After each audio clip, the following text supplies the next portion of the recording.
जय हिंद। आज है 16 दिसंबर 2021। 50 साल पहले इसी दिन शाम को 5 बजे पाकिस्तानी सेना ने भारत की सेना के सामने आत्मसमर्पण किया था।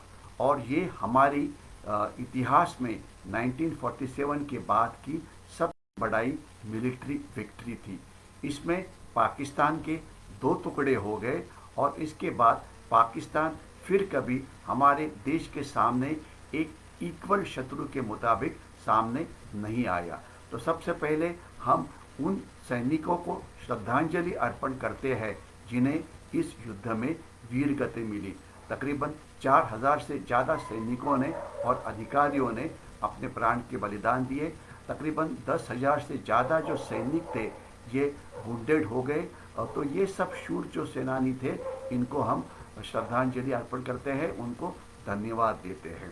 हम दूसरी बात जो है, इसके बाद हम विश्लेषण करेंगे कि इस युद्ध के लिए जो हमारे हीरोज़ थे, जनरल्स थे, जीओसीज थे, कंपनी कमांडर्स थे, परमवीर चक्र विजेता थे, उन्होंने क्या किया, उनके नाम को हम एक बार फिर याद लेंगे।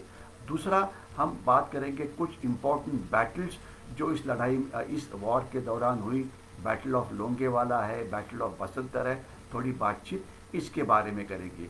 और लास्ट में ये देखेंगे कि उसके बाद जो शिमला एग्रीमेंट हो गई, इसमें हमने क्या खोया क्या गमाया।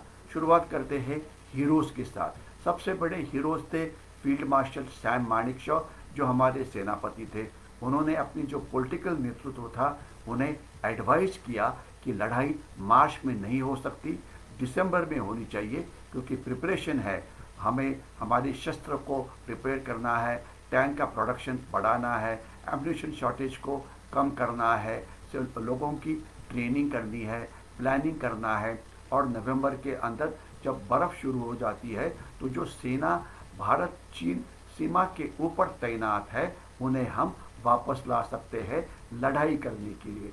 कुछ सेना जो हमारी एंटी इंसर्जेंसी ऑपरेशंस कर रही है नॉर्थ ईस्ट में, उसे भी वापस ला सकते हैं। जो एडवाइस था जो फील्ड मार्शल सैम मानेकशॉ ने दिया उसे एक्सेप्ट किया गया और लड़ाई 3 दिसंबर को शुरू हो गई। तो फील्ड मार्शल सैम मानेकशॉ ने बहुत अच्छी प्लानिंग की, बहुत अच्छी प्रिपरेशन की और नवंबर के महीने में एक पाकिस्तान के लिए एक डिसेप्शन ऑपरेशन शुरू किया, जिसके अंदर ये दिखाया गया कि हम पाकिस्तान का जो बंगाल का एरिया है, बांग्लादेश का एरिया है, वहाँ पे हम बॉर्डर के ऊपर कुछ टाउन्स को कैप्चर करना चाहते हैं, ताकि जो 1 करोड़ से ज़्यादा जो बांग्लादेशी रिफ्यूजी हमारे पास आए थे उन्हें वहाँ पे वसाया जाए और एक पाकिस्तान और जो मुजीबुर रहमान की गवर्नमेंट वहाँ पे इस्टेब्लिश की जाए। लेकिन इरादा तो हमारा था पूरी बांग्लादेश को या ईस्ट पाकिस्तान को अलग करके एक अलग देश बनाना। तो ये जो डिसेप्शन प्लान था इसका बहुत बड़ा फ़ायदा हो गया।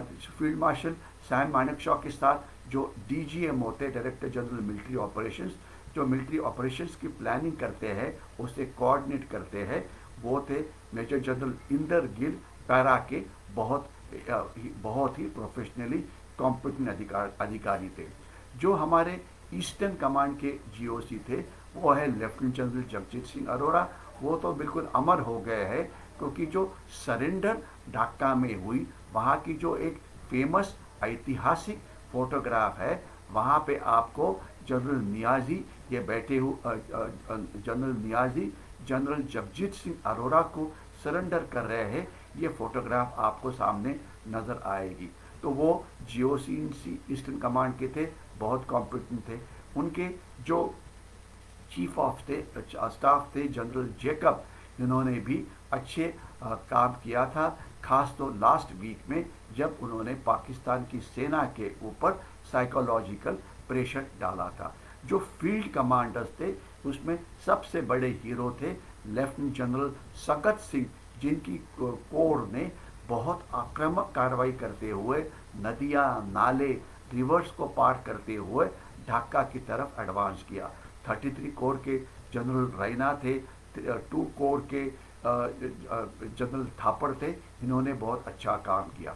इसके सिवाय 101 कम्युनिकेशन एरिया जो एडमिनिस्ट्रेटिव एरिया है, उन्होंने केवल 2 ब्रिगेड के साथ ही लड़ाई की, लेकिन ढाका में पहुंचने वाले वो सबसे पहले सेना रही हुई है। इसके सिवाय बटालियन कमांडर्स थे जिन्होंने अलग अलग लड़ाइयाँ लड़ी, ब्रिगेड कमांडर्स थे, GOC डिवीजन के थे, इन्होंने अच्छा नेतृत्व का प्रदान किया। तो ये सभी को हमने कॉम्प्लीमेंट देना चाहिए। इसके सिवाय कुछ इम्पोर्टेंट बैटल्स फाइट हो गई, बैटल ऑफ हिली फाइट हो गई, बैटल ऑफ जेसोर वगैरह। तो वहाँ पे बहुत अच्छा काम करने वाले बटालियंस और ब्रिगेड थी। मराठा रेजिमेंट ने जो इसमें काम किया है, इसके बारे में मैंने आपसे पहली बातचीत की हुई है। इसके सिवाय वेस्टर्न फ्रंट के अंदर काफ़ी सारा खून वहाँ पे बहा। वहाँ पे बैटल ऑफ लोंगेवाला, जिसके ऊपर बाद में बॉर्डर नाम की मूवी बनाई गई थी, या बैटल ऑफ बसंतर रिवर जहाँ पे मेजर होशियार सिंह के कंपनी ने पाकिस्तान के एडवांस को रोका था। तो ये बहुत ही कामयाब लड़ाइयाँ थी जिसके अंदर हमारी सेना ने अच्छा काम किया। मेजर होशियार सिंह के साथ बाद में मेरा संबंध आया जब मैं कैडेट बन के इंडियन मिलिट्री एकेडमी देहरादून में ट्रेनिंग के लिए गया। तो हमारे कंपनी कमांडर थे मेजर होशियार सिंह। उन्होंने जिस प्रकार से हमें लड़ाई के बारे में सिखाया वो बिल्कुल लाजवाब है। सेकंड लेफ्टिनेंट अरुण खेत्रपाल थे, उन्होंने पाकिस्तान के 4 टैंक बर्बाद किए, उन्हें परमवीर चक्र से उनका गौरव किया गया, उनको भी सैल्यूट। लांस नायक अल्बर्ट इक्का है, एयरफोर्स के फाइटर पायलट थे निर्मलजीत सिंह सेखो, जिन्होंने पाकिस्तान के सेबर जेट गिराए, उनको भी कॉम्प्लीमेंट करना चाहिए। इंडियन नेवी ने जो ईस्टर्न सी बोर्ड है वहाँ पे बांग्लादेश या पाकिस्तान को ब्लॉकेट कर दिया, जिससे पाकिस्तान की सेना वहाँ से भाग ना पाई। इसके सिवाय हमारी स्पेशल फोर्सेस थे, स्पेशल फ्रंटियर फोर्स, उन्होंने म्यांमार में जाके उस रास्ते को ब्लॉक कर दिया, जिससे पाकिस्तानी सेना ईस्ट पाकिस्तान से म्यांमार की तरफ ना भाग पाई। और एयरफोर्स ने पहले ही 4 दिन के अंदर पूरे जो एयरफोर्स थी पाकिस्तान की, उनको बर्बाद कर दिया। तो ये बहुत सारे अलग अलग लोग थे जिन्होंने अपना काम बहुत खूबी से निभाया, और अर्थात फील्ड मार्शल सैम मानेकशॉ ने जो कमांड की वो बिल्कुल ही प्रशंसनीय है। तो ये लड़ाई हो गई, इन सब हीरोज़ को सैल्यूट। अभी इसके बाद शिमला एग्रीमेंट हो गई। शिमला एग्रीमेंट के अंदर श्रीमती इंदिरा गांधी जो हमारी प्राइम मिनिस्टर थी और जुल्फिकार अली भुट्टो, ये दोनों आके मिले। उसके बाद हमने 94,000 जो प्रिजनर्स थे पाकिस्तान के, उनको छोड़ दिया, और जो इलाका हमने वेस्टर्न सेक्टर में कैप्चर किया था उसे भी छोड़ दिया। इसके बाद 3 बड़ी गलतियां हुई या 3 बड़ी कमियां रही है। एक तो पहले हमने उनके प्रिजनर्स ऑफ वॉर पूरे छोड़ दिए, लेकिन हमारे 65 प्रिजनर्स ऑफ वॉर जो वेस्टर्न पाकिस्तान में उन्होंने पकड़े थे, वेस्ट पाकिस्तान में या अभी के पाकिस्तान में, वो कभी वापस नहीं आए। पाकिस्तान ने बोला वो हमारे साथ है ही नहीं, जो कि वो सच नहीं था। शायद अगर हम इसके ऊपर प्रेशर डालते तो शायद हम उनको छुड़ा सकते थे। थोड़ी देर के बाद मैं बात करता हूँ। उनको हम छुड़ा सकते थे, लेकिन अगर हम उनके कुछ सीनियर ऑफिसर्स को वहाँ रोक रखते थे तो शायद पाकिस्तान दबाव में आके जो 65 प्रिजनर्स थे उनको छोड़ देता। तो वो कभी वापस नहीं आए। ये एक बहुत ही दुख की बात थी। इसके बाद जो दूसरी दुख की बात थी वो ये थी कि सिलीगुड़ी कॉरिडोर जो एक नैरो कॉरिडोर है, जो हमारी देश का एक कमज़ोरी है, जिसे ईशान्य भारत को ज्वाइन किया जाता है बाकी के देश के साथ। इसको भी मैं थोड़ा वैन तुम जैसी बोलते ज़रा उनके साथ इसको हम डेप्थ दे सकते थे बांग्लादेश के ऊपर दबाव डाल के, वो कभी हम कर ना पाए।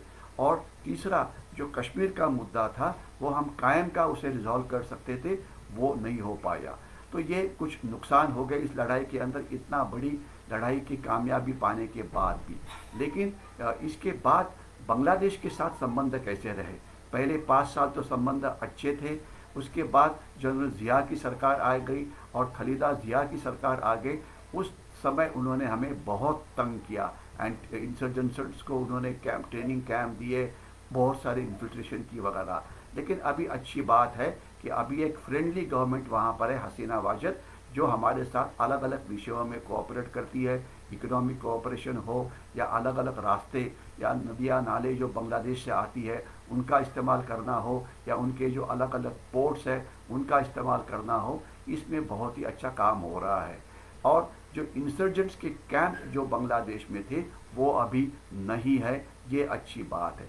लेकिन जो चीज़ अभी भी रिजॉल्व नहीं हुई है वो है कि जो इलीगल माइग्रेशन बांग्लादेश की हमारे देश में आती है, तकरीबन 3-4 करोड़ से ज़्यादा बांग्लादेशी यहाँ पर है, तो वो वापस नहीं जा रहे हैं, उनको वापस भेजना पड़ेगा। तो बहुत सारी अच्छी बात है, एक दो कमज़ोरियाँ है, शायद आगे आने वाले दिनों में उसके ऊपर हम कुछ सॉल्यूशन ज़रूर कर पाएंगे।